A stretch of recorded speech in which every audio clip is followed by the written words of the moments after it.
आदाब। आप सुन रहे हैं मेरे यानी अदनान के साथ ऑब्जर्वर पोस्ट पर खबरनामा।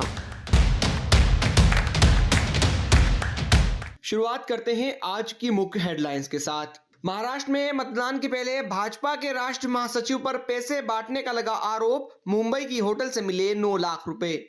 झारखंड में दूसरे फेज की वोटिंग के साथ ही महाराष्ट्र की सभी विधानसभा सीटों और 5 राज्यों की 15 विधानसभा, 1 लोकसभा सीट पर वोटिंग कल। आंध्र प्रदेश में देरी से स्कूल आने पर 18 छात्राओं के काटे बाल। धूप में खड़ा कर की गई पिटाई, आरोपी प्रिंसिपल हुआ सस्पेंड। महाराष्ट्र के पूर्व गृह मंत्री अनिल देशमुख पर हुआ पत्थर से हमला, सिर पर लगी चोट। कांग्रेस बोली प्रदेश में गुंडाराज। मध्य प्रदेश में टैक्स फ्री होगी फिल्म दी साबरमती रिपोर्ट। सीएम बोले खुद देखने जाऊंगा, मंत्री विधायकों को भी भेजेंगे। हिमाचल में लगे मुस्लिम समुदाय के खिलाफ नारे। मस्जिद का अवैध निर्माण तोड़ने, नीचे की खुदाई पर अड़े हिंदू संगठन। रूस यूक्रेन युद्ध के बाद पहली बार भारत आएंगे पुतिन। 3 साल पहले 4 घंटे के लिए आए थे भारत। अब खबरें विस्तार से। महाराष्ट्र में विधानसभा चुनाव की वोटिंग से एक दिन पहले मंगलवार 19 नवंबर को भाजपा के राष्ट्रीय महासचिव विनोद तावड़े पर पैसे बांटने का आरोप लगा। मुंबई के उपनगर विरार के होटल में चुनाव आयोग के अफसरों ने तावड़े के कमरे से 9 लाख रुपए और कागजात बरामद किए हैं। इसका वीडियो भी सामने आया है। हालांकि चुनाव आयोग ने सिर्फ इतना कहा है कि कुछ सीज किया गया है, डिटेल में जानकारी नहीं दी गई है। विपक्ष के आरोप के बाद चुनाव आयोग ने विनोद तावड़े और नाल सोपारा से भाजपा कैंडिडेट राजन नायक के खिलाफ लोक प्रतिनिधित्व अधिनियम के तहत एफआईआर दर्ज कराई है। राज्य की 288 विधानसभा सीटों पर सिंगल फेज में 20 नवंबर को वोटिंग होगी और रिजल्ट 23 नवंबर को आएंगे। महाराष्ट्र की विधानसभा की सभी 288 और झारखंड में दूसरे फेज की 38 सीटों के साथ ही 4 राज्यों की 15 विधानसभा और महाराष्ट्र की नांदेड़ लोकसभा सीट पर बुधवार को उपचुनाव होंगे। इन 15 में से 13 सीटों पर विधायकों के सांसद बनने, एक के निधन और एक के जेल जाने के बाद ये सीटें खाली हुई हैं। इनमें 2 सीटें एससी के लिए आरक्षित हैं। उत्तर प्रदेश की सबसे ज्यादा 9 सीटों पर वोटिंग होने वाली है। 15 सीटों में से भाजपा, कांग्रेस और समाजवादी के पास 4-4 और आम आदमी पार्टी और राष्ट्रीय लोकदल और निषाद पार्टी के पास 1-1 सीट थी। महाराष्ट्र की नांदेड़ लोकसभा सीट कांग्रेस सांसद वसंत राव चव्हाण के निधन से खाली हुई है। आंध्र प्रदेश के एक सरकारी स्कूल के प्रिंसिपल ने देरी से आने पर 18 छात्रों के बाल काट दिए। मीडिया रिपोर्ट्स के मुताबिक प्रिंसिपल से नाराज होकर सजा के तौर पर बाल काटे हैं।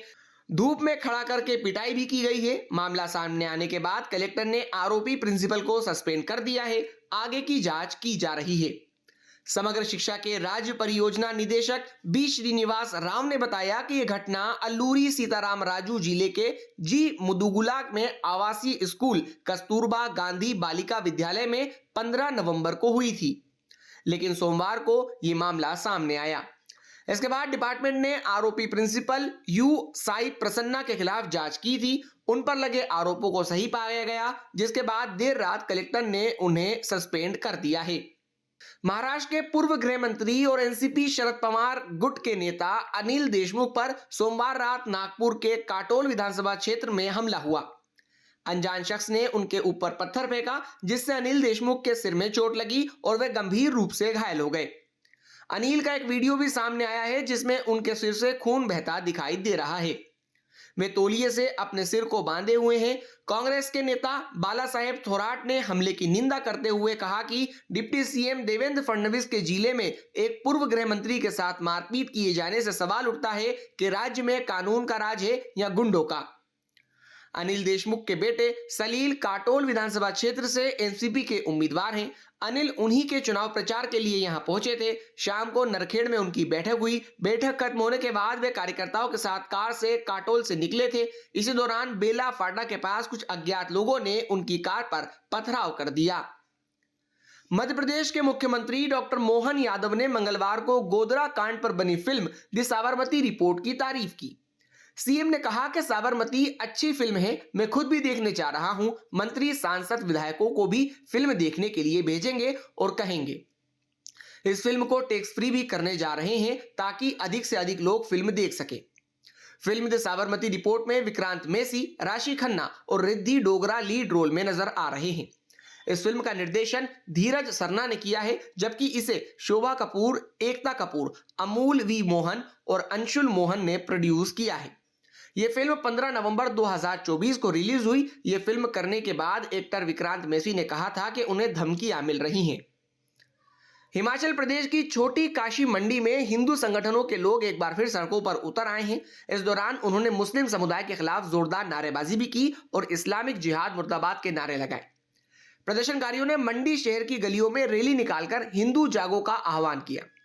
हिंदू संगठन का कहना है कि निगम आयुक्त मंडी के मस्जिद तोड़ने के आदेश के बावजूद अवैध हिस्सा नहीं हटाने से वो नाराज हैं।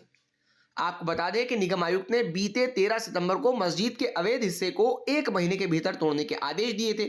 मुस्लिम पक्ष ने इन आदेशों को प्रधान सचिव टीसीपी देवेश कुमार के पास चुनौती दी, जिस पर स्टे मिला था। रूस यूक्रेन जंग के बाद राष्ट्रपति व्लादिमीर पुतिन पहली बार भारत की यात्रा करेंगे। क्रेमलिन प्रवक्ता दिमित्री पेस्कोव ने मंगलवार को इस बात की पुष्टि की। उन्होंने न्यूज एजेंसी एएनआई से कहा कि वे जल्द ही पुतिन के दौरे की तारीखों का ऐलान करेंगे। हमने इसके लिए तैयारियां शुरू कर दी है। दिमित्री ने कहा कि पीएम मोदी की रूस की 2 यात्राओं के बाद अब राष्ट्रपति पुतिन की भारत यात्रा हो रही है, इसलिए हम इसका बेसब्री से इंतजार कर रहे हैं।